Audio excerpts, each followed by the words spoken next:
Amnish Aggarwal, Head of Research with Prabhudas Leeladhar, joins us, and let's look at the Q3 FMCG numbers and what we should make out of that. Amnish, good morning. Thank you for joining us. The demand remains subdued, even though the general expectation was that for the quarter gone by, things could look up because of festival demand, base effect, impact of good monsoon. That has not translated into reality. Yeah, hi Nikunj. Nikunj, so I would say two things. First of all, one has to look at it in various pockets.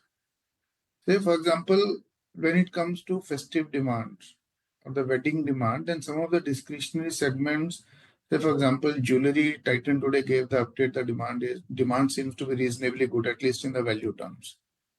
Okay, but definitely in case of staples, I think the pressure is still visible across the board. And I think it is not something which was unexpected, because when it comes to, say, inflation actually, if you look at, say, edible oil, which is one of the, you can say, prominent items in the daily usage, edible oil prices, they actually moved up towards the end of September. In case of some of the other inputs also, the prices have been moving up. And if you look at in general, the food inflation actually peaked out in the month of November itself. Now, when 2 quarters, the inflation actually was moving up, 2 months during the quarter, one shouldn't expect that the volumes will significantly increase from here on. So our sense is that the 3Q for staples is on the expected lines. That is one. Secondly, 3Q might actually be the, you can say, the trough. And from here on, maybe say a couple of months down the line, I think the things should start stabilizing and moving up. Have you managed to take a look at some of the updates coming in from the QSR players? I mean, Jubilant, for instance, reported a very strong LFL growth when it comes to Domino's, and you're seeing the rub-off impact on the likes of Sapphire, Devyani too. Any comments there? You see, all the QSRs, they have been under pressure from last couple of years at least. And now the base has corrected significantly. That is one. Secondly, some of the corrective measures which the industry has been taking from, say, particularly last year and a half, with very little price increases, focus on providing value to consumer, and say a player like Jubilant even going away with the delivery charges and all. I think all those measures have started getting reflected in the, you can say, overall sales. Now, if you look at, say, the industry, there was a lot of competition from newer players. The newer players continue to come in, they continue to also, say, expand.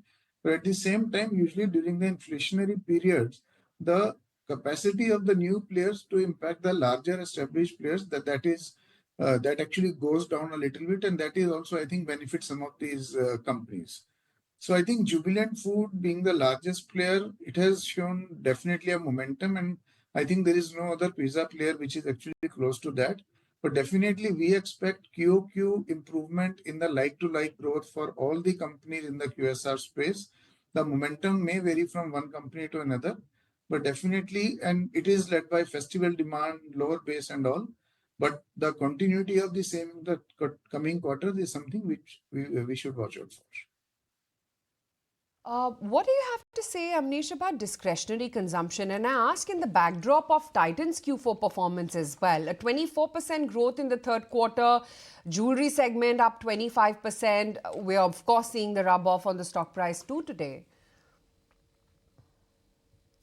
Yeah, as said, the consumption basket is clearly showing two things. If you look at, say, on a very broad basis, that is your staples or the daily use items which are used by the common man, that is under pressure because the lower to lower middle section of the population is being hit by high inflation in food and other items. But when it comes to the discretionary consumption or the products which are used more by the, you can say, middle to upper middle class, rich class, there the sales momentum continues, whether you look at jewelry, whether you look at some of the durables, or even in the auto segment, where some of the SUVs and the premium vehicles, they continue to do well. Now, some of the companies which we are talking about, whether these are, you can say, some of the QSRs, whether these are, you can say, Titan, where, for example, the sales are good despite gold prices going up, maybe partly due to, you can say, wedding season where there was a lull for 6 months or so. Even you look at, say, watches have done very well, even in the previous quarter and the current quarter. So I think it is to do with, you can say, the affluent class or the upper middle class, they continue to spend. But in staples where the incremental volumes are more dependent upon the lower middle class to, I would say, lower class, there the volumes have been hit. And I think there the pressure is there, it is visible. And I think maybe we will be forming the bottom. We have either formed the bottom in 3Q or maybe in the next couple of months. By the time we close, I think 4Q, the things there should also start stabilizing and looking up a little.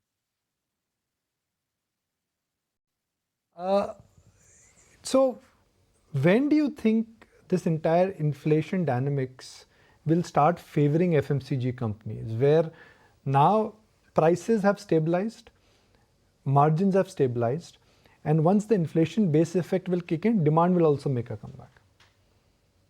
Because I will look at it in slightly different angle. When it comes to inflation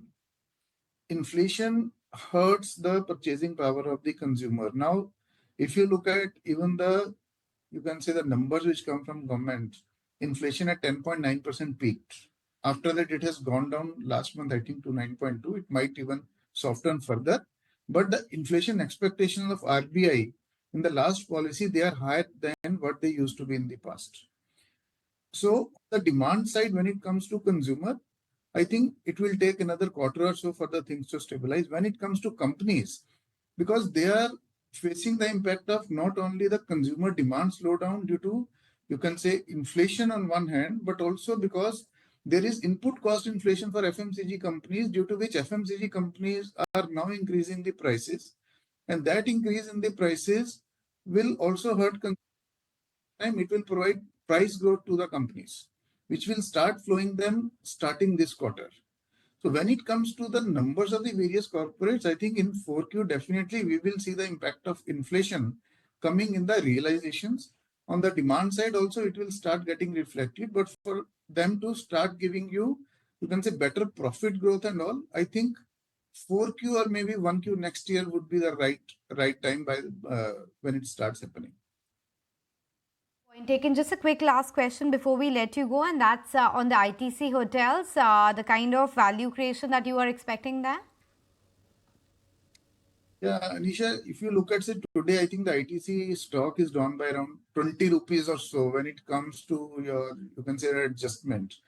We were valuing ITC hotels around, say, 30 to 33,000 crores. And if you consider that 40% of the shares will still be held by ITC and the 60% are distributed, I think the price of the stock then comes out to be, say, roughly around 17, 18 rupees. And I think the stock has corrected by 20 odd rupees. So I think the adjustment in the price has been more or less on the, I would say, expected lines.